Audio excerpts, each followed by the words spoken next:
warahmatullahi wabarakatuh.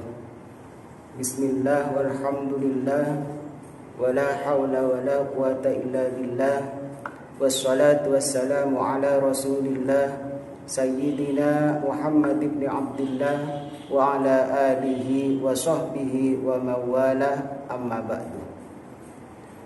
Saudara-saudaraku kaum muslimin wal muslimat yang dirahmati oleh Allah Subhanahu wa taala, terutama kepada saudara-saudaraku yang sedang melaksanakan puasa di bulan suci Ramadan, semoga puasa kita diterima oleh Allah Subhanahu wa taala. Amin amin ya rabbal alamin.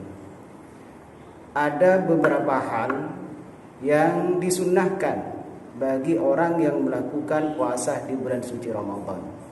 Yang namanya sunnah, ya dikerjakan kita mendapatkan pahala, ditinggalkan dia tidak mendapatkan siksa. Tapi untuk kesempurnaan ibadah kita, marilah kita selalu berupaya meraih sunnah yang dianjurkan oleh Rasulullah Sallallahu Alaihi Wasallam. Oke, langsung saya baca kitab Fathul Qorib. Kitab Fathul Qorib ini insyaallah sudah populer di pondok pesantren, sudah dikenal di pondok pesantren. Kerah dasar ilmu fikih, ya kita harus belajar Fathul Qorib diantaranya untuk mengenal kitab-kitab fikih. Bismillahirrahmanirrahim. Wa yustahabbu fis shaumi thalathatu asya'. Disunnahkan di dalam berpuasa yaitu 3 perkara. Ahaduha ta'jilul fitri. Yang pertama, mempercepat atau segera berbuka. Kapan segera berbuka? Intahaqqaqa ghurubus syamsi. Jika sudah nyata, sudah jelas matahari itu terbenam. Kalau sekarang sudah ditandai dengan azan maghrib, berarti sudah terbenam. Matahari sudah terbenam, sudah yakin bahwa matahari sudah terbenam. Fa in syakka fala yu'ajjilul fitrah. Jika seseorang itu masih ragu, tidak yakin matahari itu sudah terbenam, maka tidak boleh segera berbuka.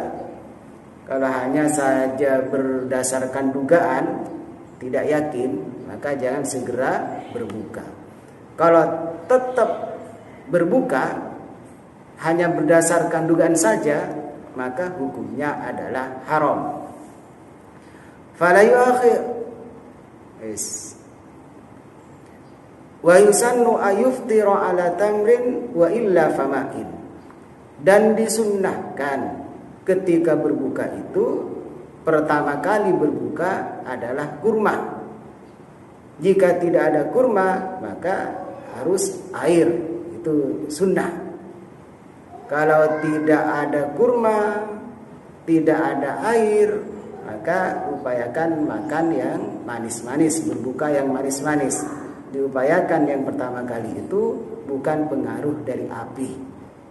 Karena pengaruh api itu menurut atibah di dalam kitab itu ada keterangan di dalam kitab bahwa itu melemahkan anggota tubuh. Itu yang pertama. Jadi segera berbuka kalau sudah yakin matahari terbenam, ditandai dengan azan, segera melakukan buka puasa. Yang kedua, wastani ta'khirus sahuri. Yang kedua, mengakhirkan makan sahur malam yaqa fi syakkin, selama tidak ragu. Mengakhirkan sahur selama tidak ragu. Kalau ragu, fala yu'akhiru, maka tidak boleh mengakhirkan sahur. Menurut pemahaman ulama salaf, ulama kita, maka separuh malam itu sudah boleh makan sahur. Berbeda sekali dengan pendapat Adi Hidayat yang mungkin Ustadz Adi Hidayat itu hanya mengikuti alur pemikirannya sendiri, yang berpendapat kalau makan jam 3 malam untuk sahur maka tidak terhitung sahur, karena sama saja dengan makan jam 10 malam. Itu berbeda dengan kita. Kalau ulama-ulama kita jam 12 lewat sedikit itu sudah termasuk separuh malam. Dan jika makan pada waktu itu sudah termasuk sahur, sudah termasuk makan sahur. Nah, makan sahur itu juga sunnah, mengakhirkan itu sunnah tersendiri. Mengakhirkan makan sahur juga mendapatkan sunnah. Di situ ada dua sunnah, makan sahurnya sunnah, mengakhirkan juga hukumnya adalah sunnah. Nggak tahu Adi Hidayat itu mengambil di mana, karena saya cari dari pendapat-pendapat ulama salaf itu tidak ada. Kalau jam 3 itu makan jam 3 masih sama seperti makan jam 10, artinya dianggap tidak melaksanakan makan sahur. Kalau kita sudah separuh malam, artinya lewat jam 12, jam setengah 1 itu sudah masuk boleh makan sahur. Kapan batas akhirnya? Batas akhirnya itu perkiraan. Kalau mengikuti sunnah Rasulullah itu berhenti makan sahur sekitar 50 ayat dari Al-Quran sebelum adzan. Jadi sebelum adzan sekitar 50 ayat dari Al-Quran Rasulullah itu sudah mengakhiri sahurnya. Nah, berbeda juga dengan Khalid Basalamah. Itu ada saja ulama Ustadz Wahabi itu. Kalau Khalid Basalamah itu selama masih adzan belum selesai boleh makan.